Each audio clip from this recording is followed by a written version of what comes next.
سبحانك لا علم لنا إلا ما علمتنا إنك أنت العليم الحكيم لا حول ولا قوة إلا بالله العلي العظيم ولا حول ولا قوة إلا بالله العلي العظيم ولا حول ولا قوة إلا بالله العلي العظيم قال رب اشرح لي صدري ويسر لي أمري واحلل عقدة من لساني يفقهوا قولي اللهم إني استودعتك ما قرأته فردده إلي عند حاجة إليه أما بعد Alhamdulillah, syukur kita kehadrat Allah Subhanahu wa taala kerana dengan limpah kurnianya dan kerana sifat kasih sayangnya Allah, maka kita dapat bersama-sama pada malam ini melaksanakan ibadah sunat tarawih secara berjamaah. Dan di samping itu juga kita dapat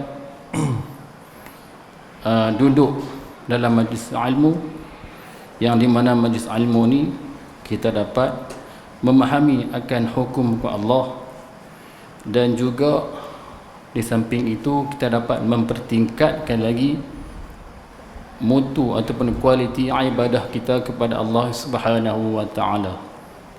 Sebab tu pentingnya majlis ilmu.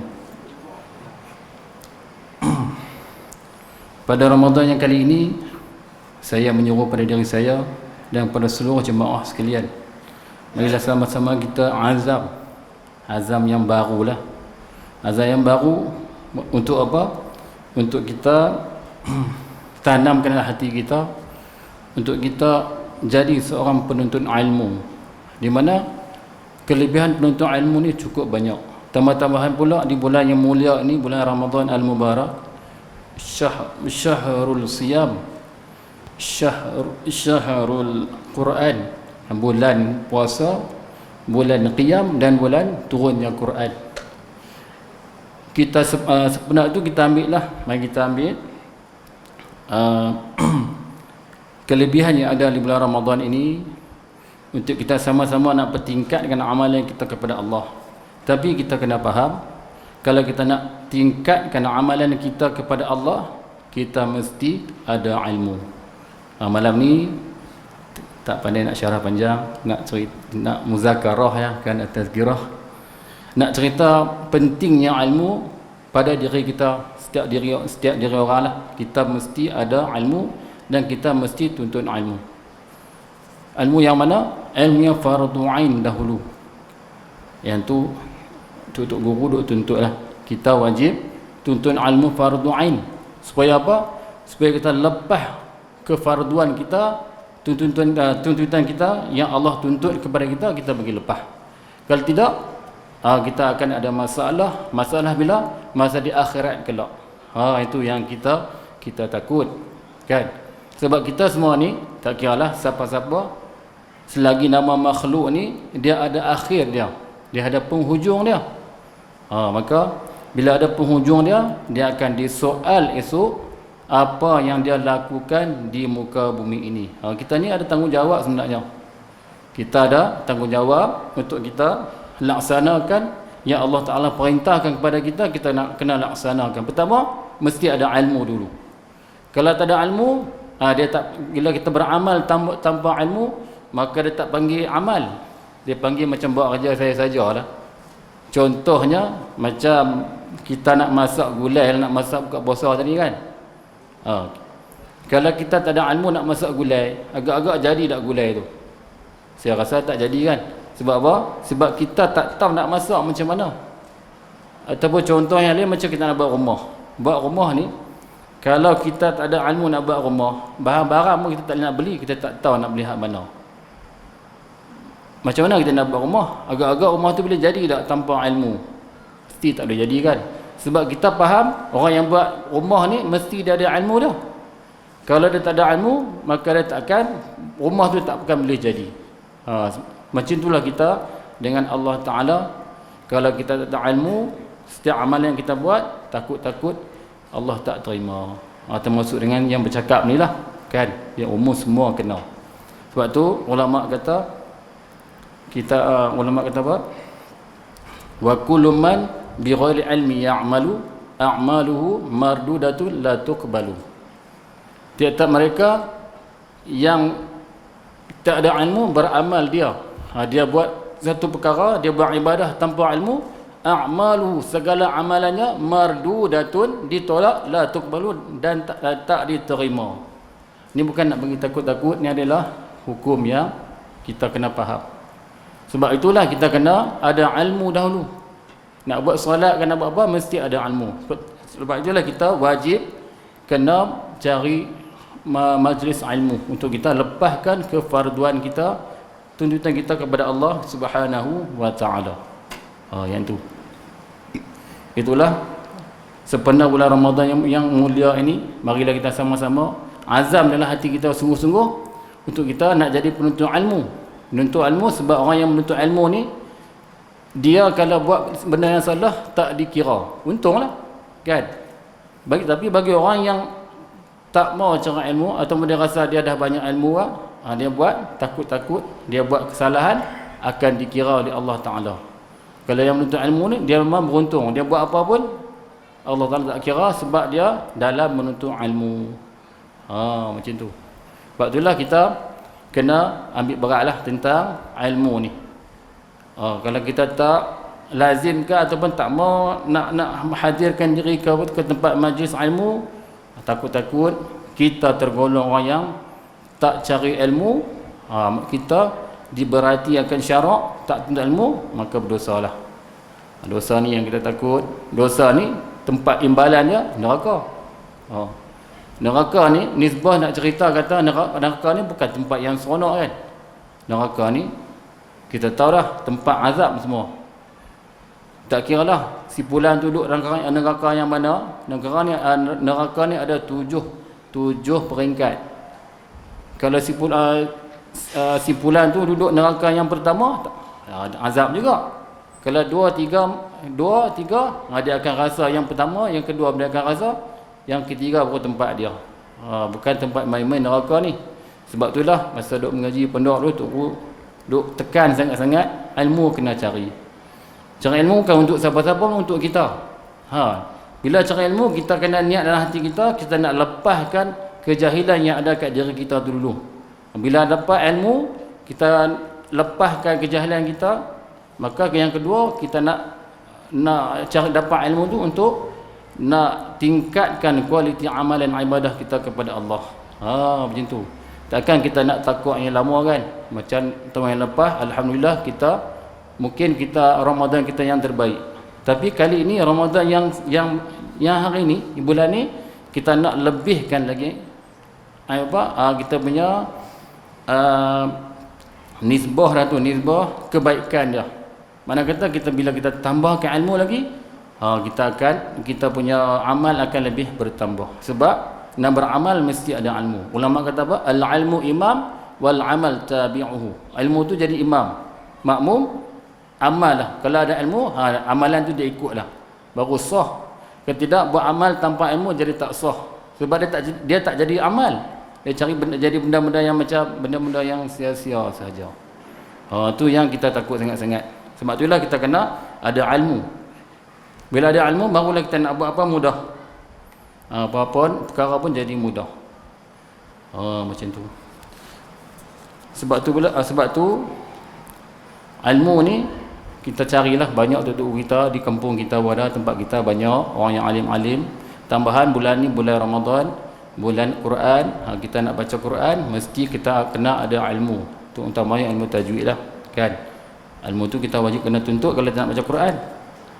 Tapi memang baik kalau kita tuntut ilmu macam nak baca Quran tu, kita baru dapat ganjaran yang Allah Ta'ala janjikan kepada kita. Kalau tidak, kita dengar saja ganjaran tu tapi tak dapat apa. Sebab apa? Sebab ilmu tak ada. Sebab tu tengok orang-orang dulu, semuanya orang yang kuat beramal sebab daripada ilmu. Ilmu tu penting sangat-sangat. Sebab tu teringat kata-kata Imam Asy-Syafi'i rahimahullah.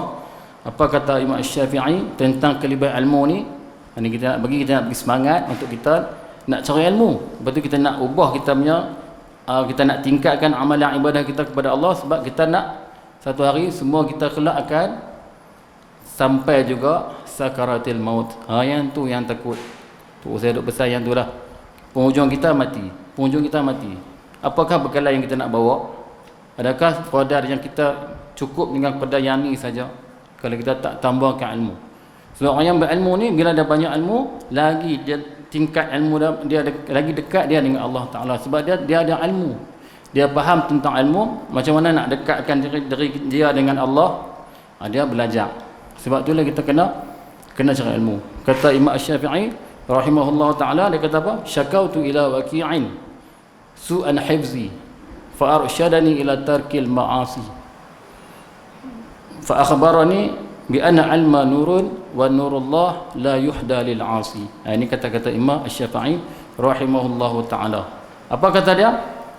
Aku mengadu kepada Waqi', yakni guruku, tentang hafazanku yang jelek. Hafazan dia suka lupa. Imam Syafi'i ini maklum dah kan, seorang yang alim, seorang yang apa? Imam mazhab, seorang yang waliullah. Tara dia pun dia kata apa? Dia mengadu kat guru dia tentang hafazan yang dia suka lupa. Saya ingat, saya lupa, saya ingat, saya lupa. Tu apa tu dia kata? Fa arsyadani ila tarkil ma'asi, maka menunjuk akan aku kepada meninggalkan akan maksiat. Maksiat tu pula. Tadi tuntut ilmu, ni ada maksiat pula kan. Lepas tu wa akhbarani, telah mengkhabarkan aku bi anna ilma nurun, dengan bahawasanya ilmu tu nur. Ilmu yang kita belajar tu nur. Wa nurullah la yuhda lil 'asi. Dan mula nur Allah itu la yuhda, tidak diberi petunjuk kepada orang yang buat maksiat. Buat maksiat ni bukan nak tunggu pergi buat. Duk sorang-sorang menjadi maksiat. Itu maksiat apa? Dia panggil maksiat batin. Dia berasa dia ni kemas pada orang lain, maksiat lah tu. Duk berasa apa? Dia berasa dia seorang yang bagus, orang lain tak bagus. Tu maksiat, dia panggil maksiat yang bangsa batin. Tambahan zahir ni tengok benda-benda yang haram. Macam mana? Tengok orang-orang ajnabiyah tanpa hajat. Tengok aurat orang, contoh dia. Tengok benda-benda yang boleh, benda-benda maksiat. Tambah-tambah lah ni kan, zaman-zaman lah ni zaman yang penuh dengan apa macam-macam lah, dalam YouTube lah, dalam handset semua tu. Benda tu semua maksiat kalau kita tak jaga betul-betul. Tambah orang yang ada ilmu pun, bila dia tengok benda-benda tu, ilmu dia boleh hilang. Tambahan pula orang kita yang tak ada ilmu ni lagi-lagi hilang. Betul, kita nak dekatkan diri kita dengan Allah macam mana kalau tak ada ilmu? Mesti kena ada ilmu dulu. Yang tu yang kita takut. Sebab itulah ilmu tu memang penting sangat-sangat dekat diri kita. Hari ni, malam ni nak muzakarah tentang ilmu lah. Sebab orang yang ada ilmu ni, sebab itulah waktu tu guru, orang-orang dulu, mereka boleh semayang ataupun mereka boleh buat ibadat banyak sebab mereka ada ilmu. Mereka tahu sebab bukan tentang kelebihan saja, tapi mereka punya jiwa tu dekat dah dengan Allah Ta'ala. Dekat macam mana? Bukan semua dekat macam kita ni, tak. Sebab Allah ni bukan makhluk. Kan? Sebab tu kita kena mengaji ilmu, terutamanya ilmu tauhid, ilmu nak mengasahkan Allah Ta'ala. Kalau kita nak jadi seorang orang yang dekat dengan Allah, kita kena wajib kita mengaji ilmu tauhid. Apa wajib? Benda yang kalau kita buat dapat pahala, tinggal dosa. Tu wajib dia panggil, wajib yang bangsa syarak. Buat dapat pahala, tinggal dosa. Bila dosa dalam hati kita tu akan berdetiklah satu titik hitam. Dia akan bila lama-lama buat dosa banyak-banyak, hati tu akan jadi kerah. Bila kerah, masuk ayat Quran kan, masuk nasihat daripada ulama, alim ulama pun dia tak pakai dah, tak jadi dah. Tak jadi. Duk nasihat dia pun dia tak peduli dah. Dia tak mau dengar. Sebab apa? Sebab maksiat, hati dia dah kerah. Kerah sangat-sangat. Ketika tu lama-lama dia tak peduli dengan hukum hak Allah. Nasihat ulama, orang alim pun dia tak peduli. Ketika tu bila mati esok, tempat dia neraka lah. Kalau kita fikir balik, betul lah kalau kerah sangat hati. Kita tengok benda-benda yang kerah ni, macam kita kata apa, cerek ayak. Kita letak, kita tanam ayak tu, lama-lama dia jadi macam hitam kan. Lama-lama tu macam apa, orang panggil jelaga. Jelaga tu kalau kita bayangkan cerek kita baru beli hari ni, kita tanak pakai apa, dapak kayu, jelaga tu banyak. Bayangkan kalau kita duduk tanak setiap hari tapi kita tak pernah cuci. Tak cuci sampai setahun. Agak-agak cerak itu putih ke, dia jadi macam mana? Merelap lagi ke ataupun nak jadi kat mana? Tak tahu kan. Silap-silap tak tahu dia jadi tebal macam mana kan. Betul nak tengok nak buang macam mana? Nak buang kalau pakai sabun ketika tu mana tak jadilah sebab terlampau keras. Nak buat macam mana? Dia kena pakai api, suluh api, baru dia tanggal benda tu. Baru dia tanggal balik. Macam itulah hati kita kalau terlampau keras dengan maksiat, tempat dia neraka dululah. Lepas tu baru masuk syurga balik. Itulah turu saya duk pesan dulu macam itulah. Kita kena jaga hati tambah-tambah maksiat. Tambah bulan puasa ni, kadang-kadang kita jaga maksiat zahir tapi hak batin kita tak jaga. Kita nak ganjaran yang banyak tapi kita terlupa. Benda yang ada ganjaran dia mesti ada dia boleh orang kata apa? Kalau ganjaran dia boleh sebab dia boleh apa? Lupa dah Allah. Allahumma salli alaihi wasallam.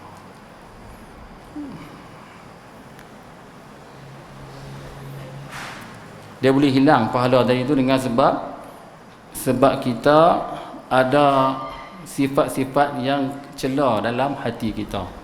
Sebab tu kita kena ada ilmu, kita kena hilangkan sifat-sifat yang kecelaan, yang bangsa mazmumah, yang ilmu sifat-sifat yang keji. Semua orang ada sifat ni. Semua orang ada. Melainkan kita nak bagi bersih, kita terpaksa cuci dia. Dengan apa? Dengan zikrillah, dengan selawat Nabi Muhammad SAW, dengan baca Al-Quran yang banyak. Sebab tu kita kena ada ilmu. Ilmu tu nak tekan dengan ilmu ni. Macam mana kita nak hilangkan kita punya hati yang keras dari tu? Kita kena ada ilmu dulu. Jumpa lepas tu macam mana kita nak ada ilmu? Kita kena cari orang alim ulama, tutup guru kita di sini di kampung kita banyak. Tuk guru pondok ada, tuk guru tajwid ada, semua ada. Melainkan kita yang tak cari kan. Kalau kita cari insya-Allah lama-lama hati kita terubatlah. Nak ubat hati ni bukan senang. Bukan macam contoh sakit darah tinggi lah. Penyakit darah tinggi, kalau tak makan ubat, taubat lah, dia tak akan baik kan. Dia tak akan baik sendiri dia. Melainkan dia kena makan ubat juga. Baru dia boleh baik. Kalau kita dok rasa dia boleh baik tu, saya rasa angan-angan saya kot. Angan-angan boleh baik. Rupanya dia tak boleh baik, dia kena makan ubat. Itulah nisbah hati kita. Kalau kita tak rajin makan ubat, lama-lama dia akan jadi keras. Ubat apa? Ubat zikrillah, ubat baca Quran, ubat selawat kepada Nabi Muhammad SAW. Tu ubat dia. Nak bagi reda sikit sifat-sifat yang bangsa cela dalam hati kita ni. Semua orang ada sifat ni. Saya kan tuan-tuan muslim-muslimat semua ada sifat ni.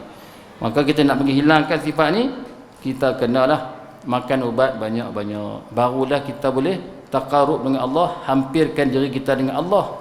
Baru kita buat tahajud 20 rakaat dia tak rasa apa. Nak makit tahajud jadi mudah. Okey itulah. Kadang-kadang kita bangun juga, kadang-kadang bangun ayak aja. Saya lah. Kalau nak makit tahajud ni dia dah agak makit-makit, lepas tu berasa nak buat dah tidur balik. Itu masalah sebab hati kita yang gelap, yang penuh dengan maksiat. Maksiat apa? Maksiat banyak, zahir pun ada, batin pun ada. Kadang-kadang kita jaga hak zahir, hak batin kita terlupa jaga. Duduk seorang-seorang kena. Tapi kalau kita ada ilmu, insya-Allah kita boleh sandakkan, kita boleh tempihlah benda-benda macam tu. Macam mana? Dengan zikrillah. Kita usahalah tiap-tiap hari kita makan ubat bagi sembuh. Kalau sehari 2 kali, kita makan sehari 2 kali. Kalau sakit darah tinggi, dia suruh makan sehari pagi dengan malam. Kita makan pagi dan malam. Mudah-mudahan Allah Ta'ala sembuhkan penyakit kita. Penyakit zahir tak apa, dia boleh berubat. Penyakit batin ni dia akan bawa sampai ke mati. Sebab itulah kita kena ada ilmu. Tambah-tambah ilmu yang bangsa hati ni kita kena jaga sungguh-sungguh. Kena ada ilmu. Itu. Sebab tu kalau kita tak ada ilmu, tambah-tambah ilmu yang bangsa hati ni, kita cepat nak marah. Kita cepat nak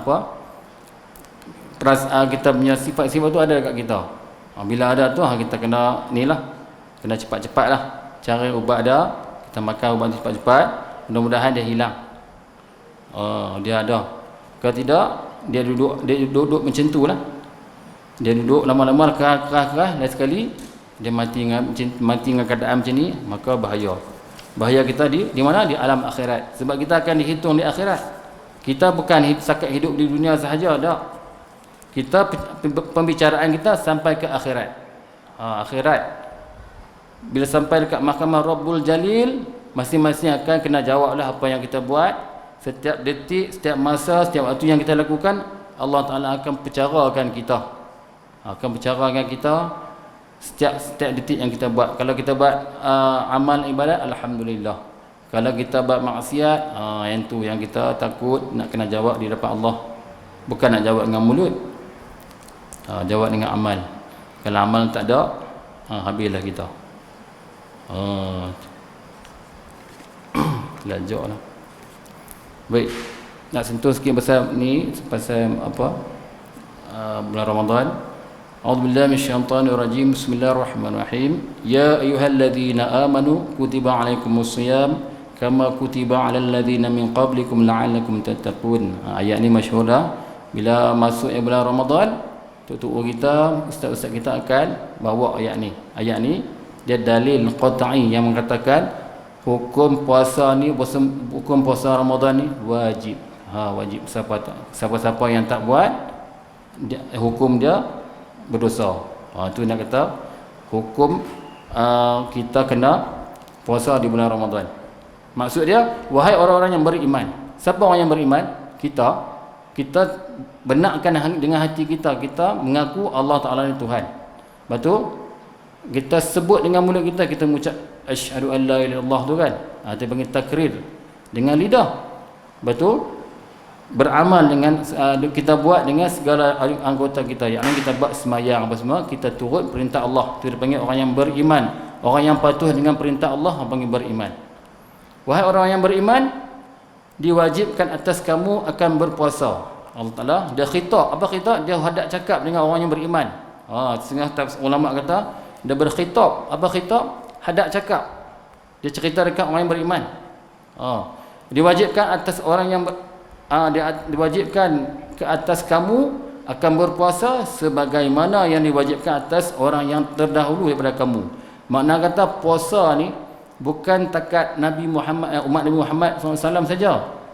Malah Nabi yang terdahulu, Nabi Adam, Nabi Idris, Nabi Nuh, Soleh tu, semua kaum ataupun umat semuanya berpuasa. Cuma puasa kita puasa bulan Ramadan. Puasa Nabi-Nabi lain dia berbeza lah, sebab syariat tak sama. Tu itu kata dalil yang kata puasa Ramadan ni wajib. Tu dalam tafsir Ibn Kathir, Imam Abu Fida, siapa dah? Ulama tafsir kata, dia bagi penjelasan macam mana sesungguhnya Allah Ta'ala berkhitab kepada orang-orang yang mukmin serta memerintahkan puasa atau kepada mereka dengan kefarduan dan kewajipan berpuasa. Natijahnya ataupun kesimpulannya ialah nak cerita kata puasa bulan Ramadan ni memang wajib. Maksudnya kita kena puasa lah, bukan sunat muakkad apa, tak ada. Ini wajib. Wajib syarak lah. Wajib pada syarak. Siapa tak buat buat dapat pahala, tak buat berdosa. Tu adalah cerita tentang ayat-ayat yang mengatakan bulan puasa ni dia wajib. Baik, dah terlanjur kita bicara tentang ilmu. Ni kita nak cerita sikit. Kita duk puasa ni apa makna puasa kan? Adakah kita ikut cakap orang puasa tak makan tak minum? Kalau kita ada ilmu sikit, kita tahu apa makna puasa yang sebenar-benarnya puasa. Kalau orang kata puasa ni tak makan tak minum sahaja, boleh juga. Tapi kita dengar mana-mana, dengar pada orang duk cerita lah, tapi tak tahu kan. Tapi kalau kita tuntut ilmu, kita tahu apakah makna puasa. Puasa, bila orang tanya kita puasa tu apa dia? Di sini kita nak cerita. Di sini takrif puasa ada dua jenis. Pertama, kalau mengikut lugah ataupun bahasa, puasa itu adalah menahan diri.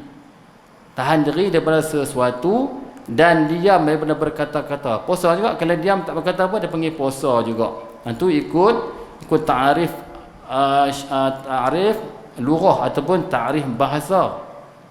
Macam tu. Kalau pada hukum syarak pula, pada hukum syarak, yakni hukum yang Allah Taala perintahkan apa dia? Menahan diri daripada makan, minum dan perkara yang boleh membatalkan akan puasa. Sepatutnya kita nak masuk bulan puasa, kita kena tahu dah apakah perkara wajib puasa, perkara yang boleh membatalkan puasa dan sebagainya tu kita kena tahu dulu. Sebab sebelum kita nak laksanakan puasa, kita kena reti dulu. Tu dia panggil perkara yang membatalkan puasa dah. Macam mana? Makan dengan sengaja, tiba-tiba makan, tu batal puasa. Ataupun muntah pun batal puasa juga. Ataupun memasukkan sesuatu benda ke dalam rongga. Saja nak baca lah, bukan baca kitab lah, cerita saja. Macam tu, masuk dalam rongga hidung kan, rongga telinga kan, dengan sengaja, maka ketika tu batal puasa, tak sah puasa. Satu lagi, puasa kalau tak niat, lupa niat, tiba-tiba makit pukul 7, batal juga puasa, tak terkira puasa. Lepas tu niat boleh tak boleh, sebab ni puasa yang wajib, dia kena niat sebelum imsak. Apa imsak? Sebelum timbul sebelum azan subuh, dia panggil fajar sodik. Kena ingat benda tu. Bila kita niat lepas pada sembahyang subuh, tak terkira puasa. Betul, boleh makan tak? Tak boleh makan juga, macam orang puasa juga. Kalau makan dia haram, sebab bulan Ramadan, bulan ibadah ni, daripada terbit fajar sodik sampai tenggelam matahari, benda yang halal jadi haram, tak boleh makan. Nak makan nasi ayam kita tak boleh. Nak minum ayam pukul 12 tengah hari tak boleh, haram. Haram sebab apa? Sebab bulan Ramadan tadi tu tak boleh makan, tak boleh minum. Kadang-kadang orang kata saya terlupa niat Ustaz, tak makan. Nak makan tak boleh, kecuali orang yang uzur syar'i saja. Apa uzur syar'i? Macam orang yang kedatang haid, orang yang nifas, orang yang beranak kan, yang tu maklumlah. Ataupun orang yang sakit-sakit yang tak boleh nak puasa tu, yang tu dia panggil kecuali lah. Yang saja-saja tak boleh makan, haram. Kalau makan juga jadi haram, tak boleh makan. Macam tu. Dia faham dah saya cakap? Ustaz saya ada. Cukup. Okey. Dia. Nak syarah banyak lagi tapi cukup dah no. Qadar. Pertama kali saya main surau di sini, saya pun tak biasa. Ada tunggu saya Ustaz Wadi dah. InsyaAllah kita pakat-pakatlah kita ambil manfaat, sabar sikit yang kita boleh kongsi pada malam ini. Mudah-mudahan kita boleh tanamkan, boleh azam baru, kita nak cari ilmu, tuntut ilmu, dan seterusnya kita nak buat. Setiap perkara yang kita buat mesti ada ilmu, dan insya-Allah Allah Taala akan bagi ganjaran yang banyak seperti mana yang Allah Taala janjikan. Malam Lailatul Qadar pun kita boleh cari. Bila kita dah ada ilmu, kita nak makin malam pun jadi mudah, senang saja. Orang tu orang dulu orang tok guru, orang yang alim ulama, dia nak makin malam tak ada susah, senang saja. Sebab apa? Sebab daripada ada ilmu yang banyak. Kita pun kalau boleh kita nak ikut orang yang terdahulu, mudah-mudahan mendapat berkat barakah daripada orang yang terdahulu. Sebelum saya nak undur lagi, saya nak minta maaf kiranya tangkapan saya ni ada boleh buat salah ke apakah, saya minta ampun dan maaf. Pada itu dulu, insya-Allah kalau ada kelapangan kita boleh jumpa lagi.